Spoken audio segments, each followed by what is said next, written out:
अस्सलाम वालेकुम स्टूडेंट्स, कैसे हैं आप। मेरा नाम है मोहम्मद अकमल और मैं हूं आपका फिजिक्स टीचर। जी तो स्टूडेंट्स, आज के लेक्चर में हम हल करने जा रहे हैं यूनिट नंबर 5 के 5.9 से आगे के सवालात। स्टूडेंट्स, पहले लेक्चर में हम 5.8 तक के सवालात हल कर चुके हैं। चलिए स्टूडेंट्स, 5.9 और इससे आगे के सवालात हल करने के लिए हम चलते हैं व्हाइट बोर्ड की तरफ। जी तो स्टूडेंट्स, आज हम करने जा रहे हैं यूनिट नंबर 5 के सवालात। स्टूडेंट्स, इससे पहले हम 5.8 तक के सवालात हल कर चुके हैं और आज के लेक्चर में हम हल करेंगे 5.8 से आगे के सवालात। तो स्टूडेंट्स, हमारे पास यूनिट है 5 ग्रेविटेशन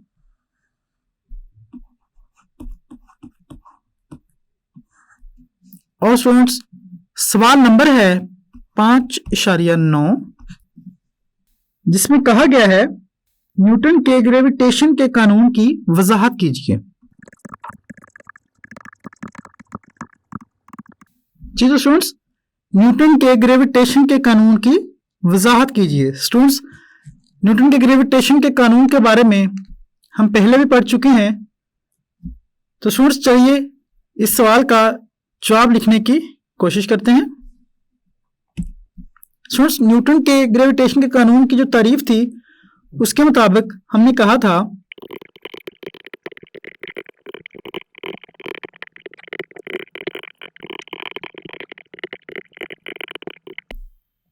जी तो स्टूडेंट्स, कायनात में हर जिस्म हर दूसरे जिस्म को एक ऐसी फोर्स से अपनी जानब खींचता है जो उनके मासेस के हासिले ज़रब के डायरेक्टली प्रोपोर्शनल और उनके मराकज के दरमियान फासला के मुरब्बा के इन्वर्सली प्रोपोर्शनल होती है। तो स्टूडेंट्स, अगर हम एक डायग्राम समझ सके इसे, तो हम कहेंगे अगर हमारे पास ये मास है m1 और ये दूसरा मास है m2,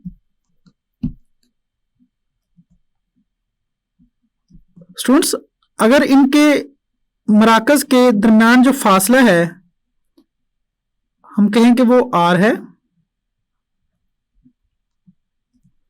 ये हमारे पास है r। स्टूडेंट्स, दोनों जो अजसाम हैं वो एक दूसरे के ऊपर फोर्स लगाएंगे।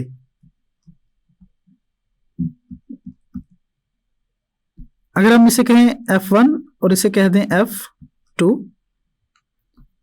स्टूडेंट्स, अब इस कानून के मुताबिक हमने कहा कि ये जो फोर्स है ये किसके डायरेक्टली प्रोपोर्शनल है, उनके मासेस के हासिले ज़रब के। और दूसरी जो बात थी वो ये थी कि वो जो फोर्स है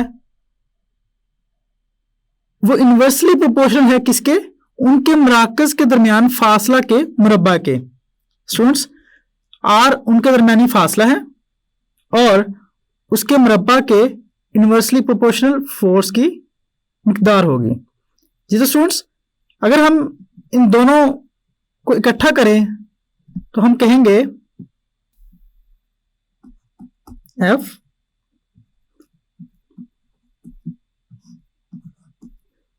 तो स्टूडेंट्स, हमें मालूम है कि जब हम ये तनासुब का साइन खत्म करते हैं तो यहां पे कोई कांस्टेंट लगाते हैं और यहां पे जो कांस्टेंट होगा स्टूडेंट्स वो होगा बड़ा G, जिसे हम ग्रेविटेशनल कांस्टेंट कहते हैं।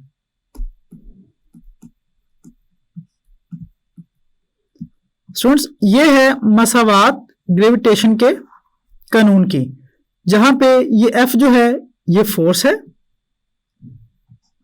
G ग्रेविटेशनल कांस्टेंट है, M1 मास है पहले जिस्म का, M2 मास है दूसरे जिस्म का और R उनके दरमियानी फासला को कहते हैं।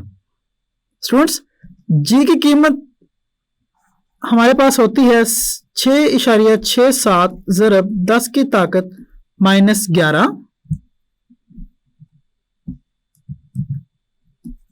न्यूटन मीटर स्क्वायर फी किलोग्राम स्क्वायर।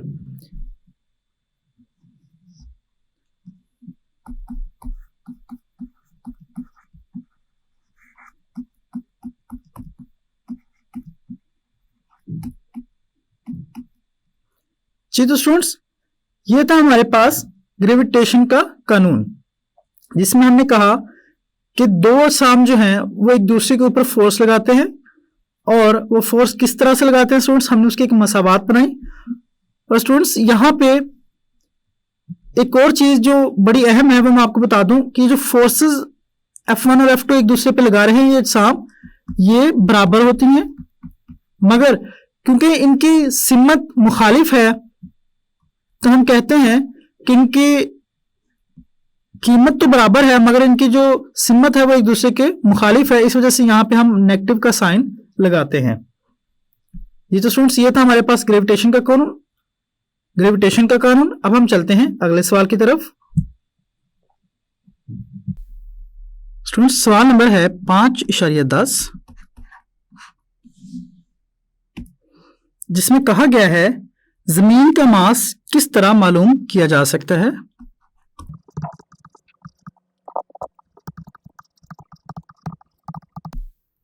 जी तो स्टूडेंट्स, ग्रेविटेशन के कानून के बारे में हमने पढ़ा था।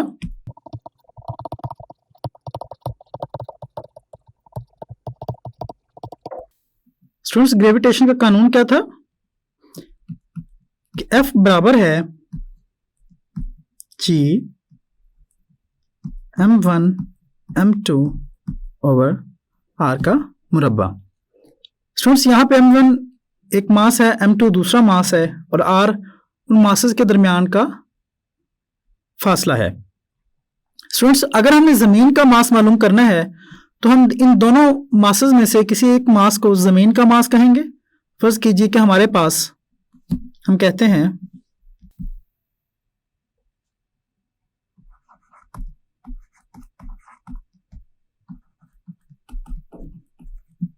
स्टूडेंट्स हमारे पास m क्या है, जमीन का मास, और m1 कोई जिस्म है जो जमीन के ऊपर मौजूद है। स्टूडेंट्स यहां पे r क्या होगा, अगर ये जिस्म m है स्टूडेंट्स, ये जमीन की सतह के ऊपर है तो जमीन के मरकज से इसका फासला क्या होगा, r, जो कि है जमीन का रेडियस। तो स्टूडेंट्स अब अगर हम देखें तो हमारे पास ग्रेविटेशन के कानून के मुताबिक F क्या होगा, G m e, और नीचे क्या हो जाएगा, r का मुरब्बा। स्टूडेंट्स हमने पहले लेक्चर्स में भी बात की कि ग्रेविटेशन के कानून के मुताबिक दो अजसाम एक दूसरे के ऊपर बराबर मकदार में फोर्स लगाते हैं। इनके F1 बराबर होती है F2 को, मगर उनकी सिमत जो होती है वो मुखालिफ होती है। जैसे कि स्टूडेंट्स हमने सवाल नंबर 5.9 में भी बात की ग्रेविटेशन के कानून में। स्टूडेंट्स यहाँ पे जो फोर्स जमीन लगा रही है वो, और वो फोर्स जो जिस्म लगा रहा है, वो दोनों बराबर होंगे। और स्टूडेंट्स वो जो जिस्म है उसकी वो जो फोर्स होगी वो क्या होगी, वजन के बराबर। और वजन हमारे पास क्या होता है स्टूडेंट्स, mg, जिसे हम कहते हैं w। तो स्टूडेंट्स अगर हम यहां पे देखें तो हम कहेंगे कि इस f की जगह पे हम क्या लिख सकते हैं, mg।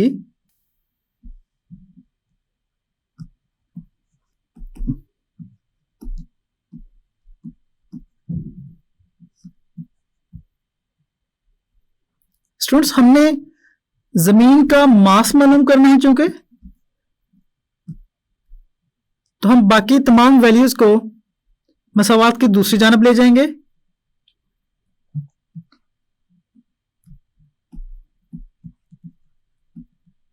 आर का मुरब्बा स्टूडेंट्स इधर तकसीम हो रहा है एम ई के साथ, उधर जाके ज़रब हो जाएगा एम जी के साथ। और स्टूडेंट्स उसके बाद ये जी एम ई के साथ चूंकि इधर ज़रब हो रही है, अगर हम इसको दूसरी जानब लेके जाएं तो ये मसावात की दूसरी जानब जाके तकसीम हो जाएगी।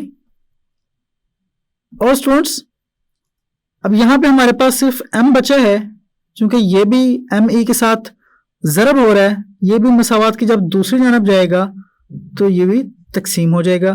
तो हमारे पास ये किसके बराबर आ जाएगी मसावात, एम ई के बराबर। स्टूडेंट्स ये मास इस मास से कट जाएगा और एम ई की जो कीमत आएगी हमारे पास, जिसकी मसावात आएगी वो होगी जी आर मुरब्बा ओवर जी। स्टूडेंट्स अगर हम इस मसावात के अंदर जी, आर और बड़े जी की कीमत दर्ज कर दें तो हम मास जो जमीन का है मालूम कर सकते हैं। स्टूडेंट्स अगर यहां पे देखें, जी की कीमत हमारे पास होती है 10 मीटर फी सेकंड मुरब्बा। आर जो है वो होता है हमारे पास 6400 किलोमीटर और जी की कीमत 6.67 ज़रब 10 की ताकत -11 न्यूटन मीटर मुरब्बा फी किलोग्राम मुरब्बा के बराबर होती है। तो स्टूडेंट्स अगर हम इन कीमतों का अंदाज करें तो हम ज़मीन की कीमत भी मालूम कर सकते हैं जो उसके मास की है। और स्टूडेंट्स जो ज़मीन के मास की कीमत होती है वो है हमारे पास 6 ज़रब 10 की ताकत 24 किलोग्राम में स्टूडेंट्स ज़मीन की मास की कीमत होगी। और स्टूडेंट्स यहाँ पे जब आपने यहाँ पे आर की कीमत दर्ज करनी है तो याद रखिएगा इस आर को पहले आपने मीटर्स में करना है। मीटर्स में करने के बाद आपने इसकी कीमत को दर्ज करना है और आपके पास जो ज़मीन की मास की कीमत है और आपके पास जो ज़मीन के मास की कीमत है वो निकल आएगी। चलिए स्टूडेंट्स अब हम चलते हैं अगले सवाल की तरफ। सवाल नंबर है 9.11 जिसमें पूछा गया है जी तो स्टूडेंट्स सवाल नंबर है 5.11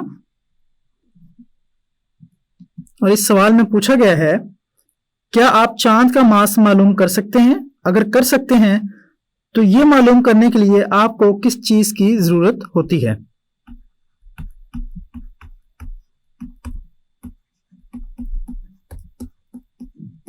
क्या आप चांद का मास मालूम कर सकते हैं?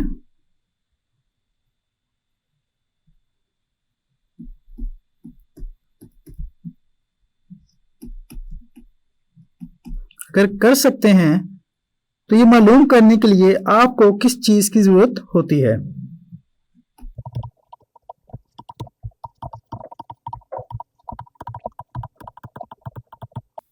जी तो स्टूडेंट्स क्या हम चांद का मास मालूम कर सकते हैं? जी हाँ स्टूडेंट्स बिल्कुल हम चांद का जो मास है वो मालूम कर सकते हैं। और चांद का मास मालूम करने के लिए हम ग्रेविटेशन के कानून की मसावात को ही इस्तेमाल करते हैं स्टूडेंट्स। तो सबसे पहले हम कहेंगे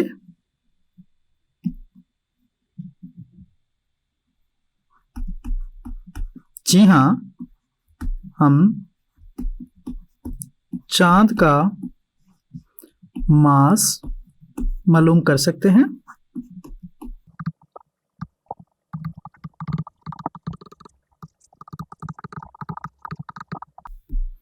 स्टूडेंट्स हमारे पास ग्रेविटेशन का कानून क्या होता है? F बराबर है G m1 m2 over r square. Students जैसे कि हमने सवाल नंबर 5.10 में जमीन का मास निकाला था वो हमारे पास था G r square over G के। स्टूडेंट्स ये जो मसावात थी जमीन के मास की ये हमने ग्रेविटेशन के कानून से ही अखज़ की थी। लिहाजा यहाँ पे हम इसी जमीन के मास की मसावात को इस्तेमाल करेंगे। हम कहेंगे चांद का मास बराबर होगा और ये हम स्टूडेंट्स है मून के लिए यानी mass of moon GM। Students ये वो ग्रेविटी है जो चांद के ऊपर होगी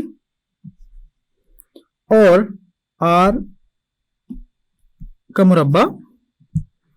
स्टूडेंट्स अगर हम R को कह दें RM इनके चांद का जो जिस्म का स्टूडेंट्स RM क्या है हमारे पास? RM है चांद का रेडियस और ये जी हमारे पास ग्रेविटेशनल कांस्टेंट की कीमत है। तो स्टूडेंट्स हम कहेंगे कि अगर हमारे पास चांद की ग्रेविटी, चांद के रेडियस और ग्रेविटेशनल कांस्टेंट की कीमत का पता हो तो हम चांद का मास मालूम कर सकते हैं।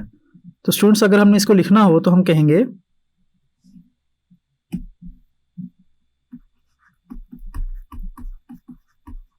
चांद का मास मालूम करने के लिए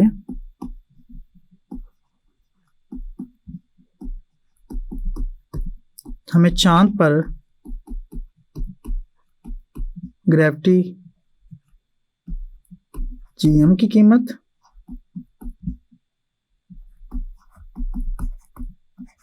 चांद के रेडियस आरएम की कीमत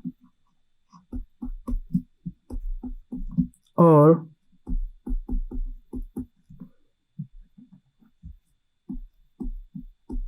ग्रेविटेशनल कांस्टेंट जी की